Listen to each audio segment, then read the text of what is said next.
So we started the show an hour and 35 minutes ago, Jason. Mm-hmm. If we were the Boston Red Sox Cleveland Guardians game from yesterday, we would be in the bottom of the ninth inning. That's crazy. That game took an hour and 47 minutes. Yeah. It was a 2-0 shutout. Tanner, is it pronounced Houck? Is that how you pronounce his last name? I call it Huck, but I'm not sure. Houck. I'm a writer. I'm not a TV guy, although I guess I'm Tanner H. Enunciations don't matter. You're converting into However you pronounce it, Tanner H. threw a 3-hit shutout, 9 strikeouts against the Guardians. He was absolutely dealing yesterday. He was tremendous. And one of the runs that Boston scored came on a balk. Ben Lively made a spot start for the Guardians. He also pitched very well. We'll talk about him in a sec. But from an offensive standpoint, Jason, and we'll get to the balk and the other side in a sec. They're coming off a great extra innings win on Tuesday to come back and get 3 hit on Wednesday. You chalk it up to that just being baseball, facing a great pitcher, or anything bigger at play here? No, nothing bigger. He was terrific. He threw a Maddox. It was under 100 pitches, complete game under 100 pitches. Like nobody does that. Yeah. In today's game, so Stephen Vogt talked about after the game that he hit his spots and he didn't leave anything out over the plate. I think he left like 2 or 3 pitches out over the plate, and those are the only hits that the Guardians had at all. So he's a guy who's bounced around rotation, bullpen. And he's really coming into his own this year. He wasn't even guaranteed a rotation spot for Boston coming into the year. And pitched well in spring training, secured one of those spots. They had some injuries.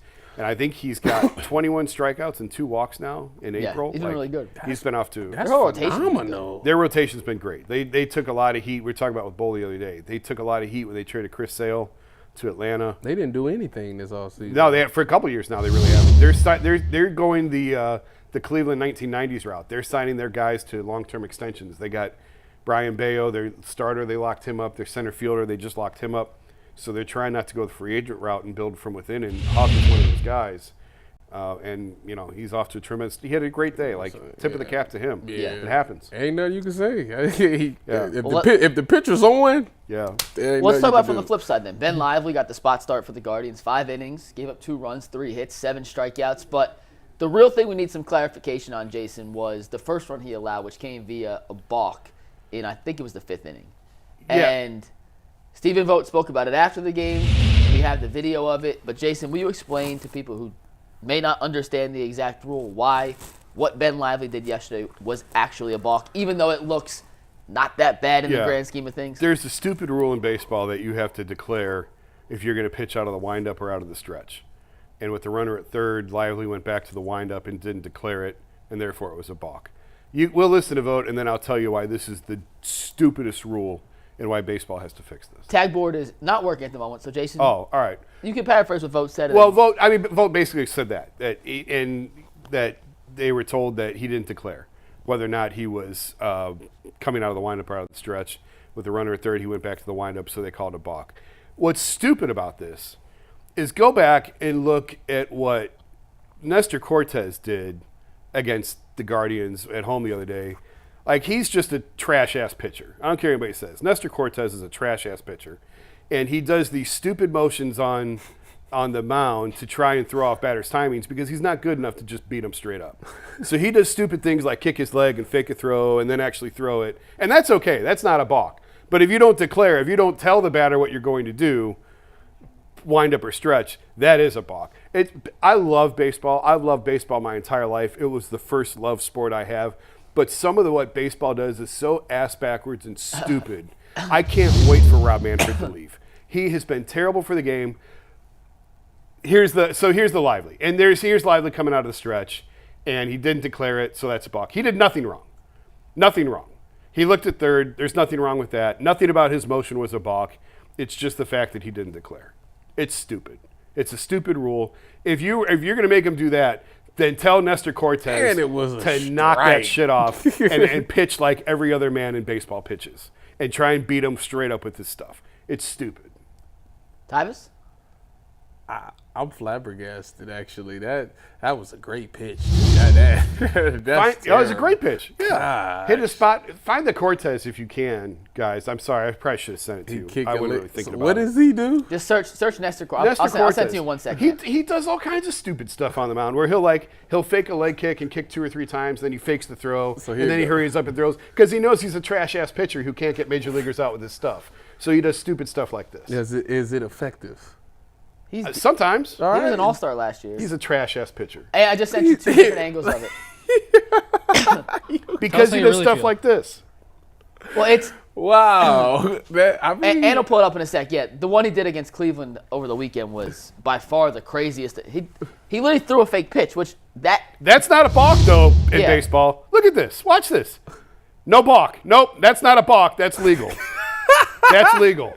I gotta see it again. Look at him. Look at him. Major League Baseball eats it up too, by the way. It's stupid.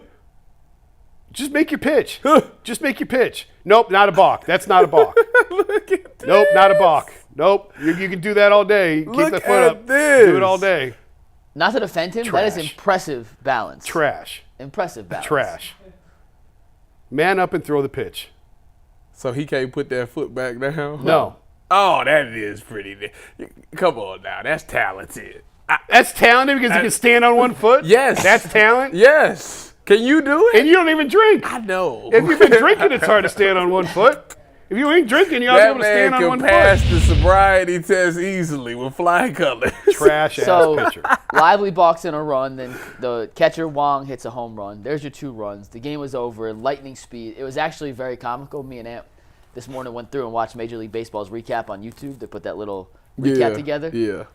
They stretched 8 minutes out of last night's game. They showed like 7 replays of a double play. Like the routine to the pitcher to second base. There was no action in the game. It was over before it even started. And I don't mean that in a bad way. I mean, there was very little offense from either side. Both pitchers pitched well. But, Jason, we've now seen Xavier Curry, Tanner Bybee, Ben Lively back-to-back-to-back put together 3 quality starts in a row. Yeah. And we had talked beforehand how this pitching rotation had struggled, kind of to a bit of our surprise. But you're going to go up against Boston and get 5 innings of no-run ball from Curry, 5 innings of 2-run ball from Lively, and 5 innings of 1-run ball from Bybee. Maybe the page is starting to turn on this starting rotation for the Guards. I mean, I don't know that you can sit here and declare you can trust Curry and Lively. They were terrific starts. They were good. There's not a lot of tape on either one of those guys right now. Bybee, yes, this team's going to rely on Tanner Bybee. He's going to have to carry a heavy load for them. Cy Young votes. Cy Young votes. It's coming. It's coming. Pitches like that, it will. Rounding into form. Rounding into form. I mean, Xavier Curry, he's one of those, like, in-between guys. Like, he was never a top prospect. Not bad by any means, but he's sort of an arm that he's sort of the epitome of what this organization does is being able to maximize pitching arms and get the best out of guys. And they're probably going to have to rely on Curry here pretty soon for an extended time if they don't get – like Gavin Williams, I thought he'd be back by now. It's just some of these guys are taking a little bit longer than we thought. And obviously Bieber going down. The uncertainty around McKenzie, the Zach and I story Your finally piece came out this morning. Yeah, we put it out this morning. I'm amazed how many people apparently didn't realize Triston McKenzie has a torn ligament in his arm. Like, people didn't know. Yeah, that was the big deal last year. But I thought we knew last year, like, he was trying to rehab and come back from it. Like, I thought that was common knowledge. And today, I'm getting all this, like, what do you mean he's got a torn? Where did this come from? When did I'm like, guys. Well, it just hadn't healed, right? That's the thing. It just Well, hadn't healed. it's never going to heal. Because he didn't get the surgery. It's never going to heal. And he chose not to have the surgery. Why would he do that, though? So I can talk about it more in depth now that the story's out. I don't know. We got other stuff to get to. We got plenty of time. So the way he explained it was, depending on where the tear is located, determines, and it's actually over here. It's on your pinky side. UCL's in here. And the only thing you need your UCL for, really, is to throw a pitch 95 miles an hour. Like, it's not a necessary – you can live your daily life with a torn UCL. It's really not that big of a deal. But to be a high-end elite pitcher, although I've heard that there's actually pitchers that don't even have a UCL, which I would now want to look into that and dig into that. But it runs here, and it runs from the humerus to the ulna bone. And the closer it is to the top, to the humeral head, the easier it is for you to try and rehab and pitch through. And there have been other guys with tears who have been able to pitch through it. Masahiro Tanaka from the Yankees is the biggest example of guys who had a torn ligament and pitched through it.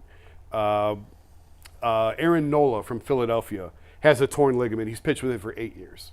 But his was much milder. It was smaller.